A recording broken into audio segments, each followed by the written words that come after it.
tapi yang hadir di sini, yang tidak hadir belum terhormat. Karena dia melepaskan tanggung jawab moralnya sebagai legislatif yang harusnya bertemu dengan rakyat, tapi entah apa yang dia urus, dia tidak hadir di sini. Padahal kami mempersiapkan ini jauh-jauh hari. Bahkan kawan-kawan kami yang tergabung dalam forum Urun Rembuk Nasional sudah menyiapkan draft khusus kepada Komisi 9 ini agar sedapat mungkin bisa ketok palu aja itu draft. Karena itu kami yakin itulah suara buruh Indonesia hari ini. Karena begini, Ketua Komisi 9, jadi ini ruangan karena biar kosong, biar nanti ke depan teman-teman kita hadir, yang hadir di sini pindah aja ke sana.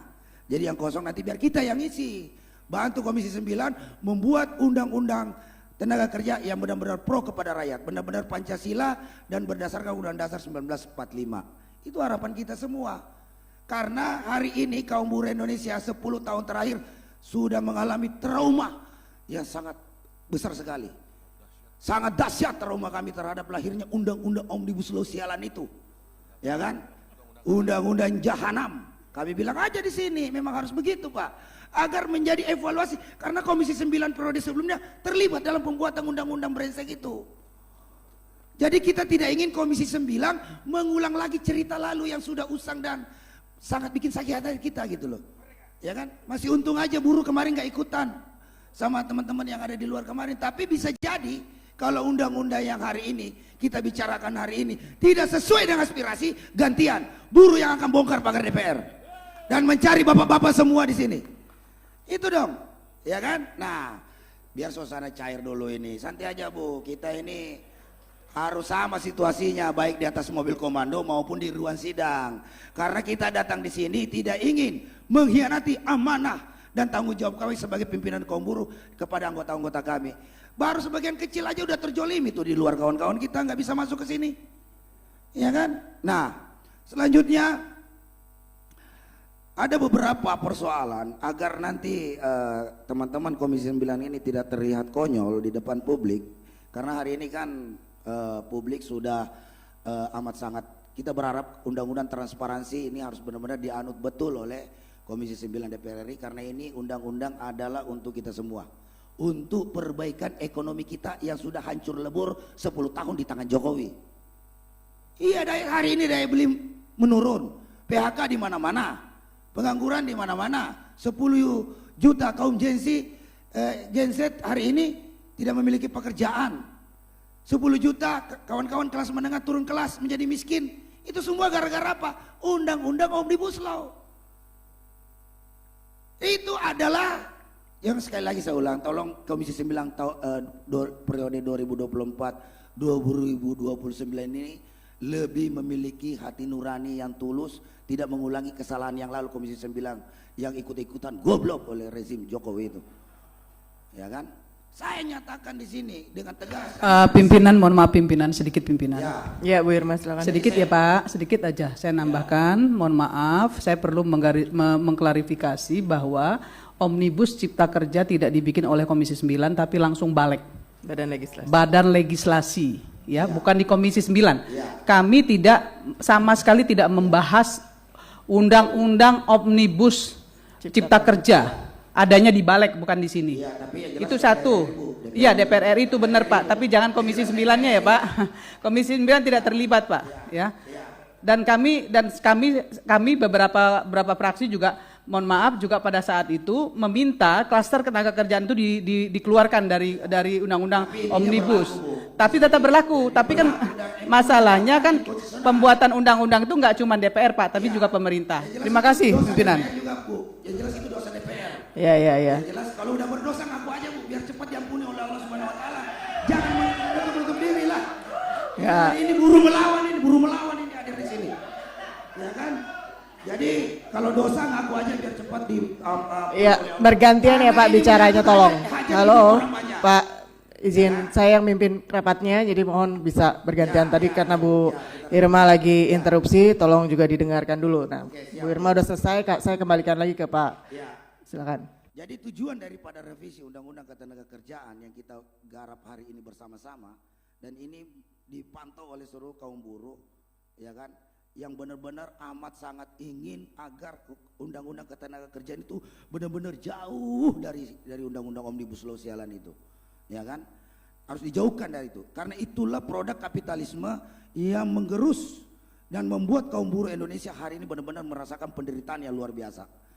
Jadi dalam tujuan kita di sini menciptakan sistem hukum ketenagakerjaan yang tegas, cepat, murah dan adil dan berpihak kepada buruh dan menjamin kesejahteraan buruh. Artinya negara wajib hadir untuk membela rakyatnya hari ini melalui undang-undang ini.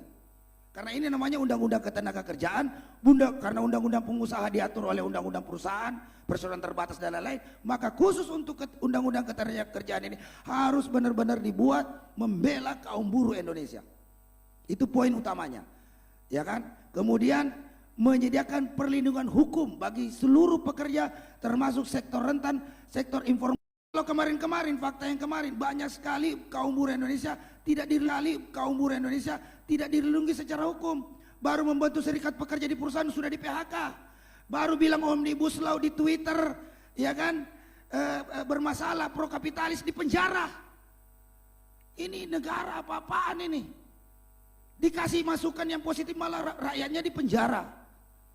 Banyak kaum buruh hari ini bentuk serikat pekerja di penjara, dipancing membuat apalagi ini aksi demonstrasi, merusak properti perusahaan, ya kan, kemudian mereka dikriminalisasi. Ini semua tidak boleh lagi terjadi ke depan, karena kita semua sama-sama ingin membangun ekonomi Indonesia yang lebih berkeadilan dan lebih bermartabat bagi seluruh rakyat Indonesia. Pengusaha silahkan kaya, tapi buruh jangan sampai dilarang untuk sejahtera. Buruh harus disejahterakan. Kalau buruh sejahtera, otomatis daya beli masyarakat bisa tumbuh besar. Jadi dana 200 triliun yang digulurkan oleh Menteri Keuangan insya Allah bisa terserap oleh kaum buruh Indonesia. Hari ini nggak bisa. Kenapa? Habis bayar utang, utang koperasi, utang bank, utang pinjol, utang emok, segala macam. Jadi produktivitas turun itu nyata di lapangan karena problem utang yang dialami oleh buruh yang tidak bisa dibayar, Bu. Itu problem. Saya ini masih kerja di pabrik, Bu, begini-begini. Saya masih kerja di pabrik, ya kan? Masih banyak utang koperasi saya yang belum saya bayar. Tetapi saya datang ke sini ingin menyampaikan hal yang sebenarnya yang dialami oleh kaum buruh, ya kan? Nah itu, Bu, jadi 200 triliun itu tidak akan terserap. Siapa yang mau serap? Buruh. Mau pinjam koperasi kalau masih ibarat kata punya BI checking jelek kan nggak bisa juga dicairin, ya kan? Akhirnya 200 triliun itu hanya untuk pengusaha-pengusaha besar lagi.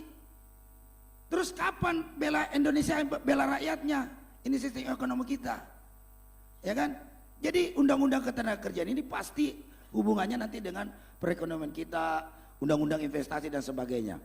Kemudian menjamin penciptaan lapangan kerja berkualitas dan berkelanjutan. Tadi sepintas lalu, Bu, yang draft Ibu bilang itu adalah apalagi ini kajian akademisi ya. Sepintas lalu saya baca itu ternyata masih banyak mengadop mazhab-mazhab lama yang ada di undang-undang Omnibus Law yang kita benci itu, yang amat sangat kita benci itu loh, ya kan? Masih di situ masih menghalalkan praktek pemagangan, outsourcing, sistem kerja kontrak yang berkepanjangan. Itu semua sistem kerja yang tidak memberikan kepastian kerja bagi seluruh Indonesia, ya kan? Giliran orang asing di sini jadi direktur, jadi apa, tiba-tiba diangkat jadi kartap aja, digaji 160 juta. Kita, ya kan, digaji dengan upah murah, ya kan, naik sedikit pengusaha komplain. Kenapa pengusaha komplain? Karena banyak pungli. Karena punglinya banyak, siapa yang bikin? Pemerintah. Akhirnya yang kena beban kita lagi. Demo buruh dituduh perusuh, ya kan? Ini jadi jangan sampai iklim industri kita ini, investasi kita ke depan ini tak bolak-balik, gitu loh, ya kan? Nah maka dari itu sistem yang kepastian kerja ini, ya kan, satu, outsourcing itu yang saya maknai adalah hanya menyerahkan pekerjaan, bukan pekerjaan yang dibikin status outsourcing, tapi pekerjaan. Di mana-mana juga ibarat kata yang namanya apalagi ini outsourcing itu hanya alih daya, menyerahkan pekerjaan utama kepada kontraktor. Tetapi pekerja yang ada di kontraktor itu statusnya adalah karyawan tetap. Karena kalau dia tidak berstatus tetap, satu, dia susah menikah kalau dia bujangan. Mertuanya pasti nanya, kamu sudah kartap belum? Kalau belum kartap gak usah lamar anak saya. Kedua, mau minjem motor aja, kredit motor aja gak bisa. Karena syarat pinjaman di bank itu harus status karyawan tetap. bukan karyawan kontrak, apalagi outsourcing. Terus minta daya beli masyarakat mau tingkatkan bagaimana? Karena status kerja itu memberikan orang mendapatkan kepastian upah dan penghasilan hidup yang layak yang sudah dijamin undang-undang. Gitu loh. Ini tolong Bu, jadi ini harus menjadi, apalagi itu kajian-kajian yang ada akademis itu, saya juga mempertanyakan itu. Kenapa mengandung masa lama yang sudah harusnya dibuang. Sistem kerja kontrak oke lah, tadi mungkin bisa lah kita pahami. Sistem kerja kontrak hanya 6 bulan. Gak usah lagi 2 kali 1. Semuanya harus diberikan kepastian Bu. Ya kan? Hidup ini butuh kepastian. Cinta aja butuh kepastian, apalagi pekerjaan Bu. Ya kan? Karena kalau dapat pekerjaan yang layak pasti cinta bertebaran di mana-mana. Kan begitu Bu. Enak orang juga. Kasihan kita ini nanti kita kayak Jepang. Kayak Jepang, generasi muda kita nggak mau menikah karena tidak mendapatkan kepastian kerja. Nanti kita kayak Jepang yang paling banyak usia 60 tahun ke atas 70%, anak mudanya sisa 30%. Nanti sisanya diisi sama imigran. Seperti begitu. Jadi tolong berikan kepastian kepada rakyat Indonesia, berikan dia kepastian kerja. Jangan lagi statusnya outsourcing, kontrak, minimal dikasih masa percobaan 6 bulan, sudah itu angkat karyawan tetap. Kalau diterima oleh perusahaan, kalau tidak ya udah PHK saja. Sesimpel itu. Jadi balikin aja kayak dulu sebelum ada ini undang-undang sialan nomor 2, undang-undang Omnibus Law itu. Gitu loh. Ini yang harus benar-benar dipahami. Jadi anggota DPR ini harus benar-benar mengetahui betul jeritan kaum buruh Indonesia yang ada di lapangan. Jadi tidak sekedar omon-omon, tidak lihat hanya di level kertas, laporan-laporan yang disampaikan oleh bisa jadi juga perwakilan-perwakilan, tapi turunlah ke lapangan, dekati rakyatmu. Di sana semua udah menjerit. Ya kan? Makanya tidak heran kejadian kemarin itu bukti bahwa masyarakat kita udah stres, udah frustasi. Ya kan, karena eksekutif, legislatif, yudikatif sama sekali bertindak tidak pernah berpihak kepada rakyatnya. Kemudian sebelum dilanjutkan sama sekjen saya, panjang ini mumpung ini, ya kan, kawan-kawan harus di sini wakili betul suara anggota kita. Jangan cuma datang selfie flexing dan hedonis di sini, ya kan, gitu loh. Jadi kita harus benar-benar mana kawan-kawan kita itu kita sampaikan terkait iyalah memang begitu, kalau tidak pandai mana mereka mau tunjuk saya sebagai presiden KBMI. Ya kan. Nah, kemudian persoalan upah minimum. Nah ini kita selalu tersandra oleh praktek-praktek yang kita seakan-akan terlalu banyak kompromi, padahal ini berpengaruh kepada daya beli masyarakat kita sendiri, ya kan. Terkait persoalan upah, saya sepakat dengan teman-teman tadi bahwa satu aja landasannya, itu kebutuhan hidup layak. Itu sudah diatur undang-undang yang lama. Kemudian tiba-tiba Presiden Jokowi membuat PP 78 tahun 2015 yang memulai membatasi kenaikan upah dengan PP 78-nya itu, yang kita demo waktu itu sampai kita tutup tol, ada yang ditangkap polisi, ada kawan-kawan di sini masih pernah digelandang ke Polda Metro Jaya gara-gara nolak itu, ya kan. Nah itu artinya yang kita rasakan dampaknya hari ini bahwa daya beli masyarakat menurun. Ditambah lagi saya lihat itu MK juga termasuk sedikit keliru karena berdasarkan pertumbuhan ekonomi, investasi dan alfa. Ini apa-apaan alfa lagi segala macam, kayak motor aja, kayak merek motor aja tuh alfa, nggak jelas itu apa bilangan alfa itu. Maksud saya kan sudah jelas kebutuhan hidup layak dihitung oleh BPS, selesai gitu loh. Jadi sehingga upah yang ada hari ini, ya kan saya kurang setuju juga sebagian pendapat teman-teman yang ingin menaikkan lagi upah tahun 2026 berdasarkan persentase.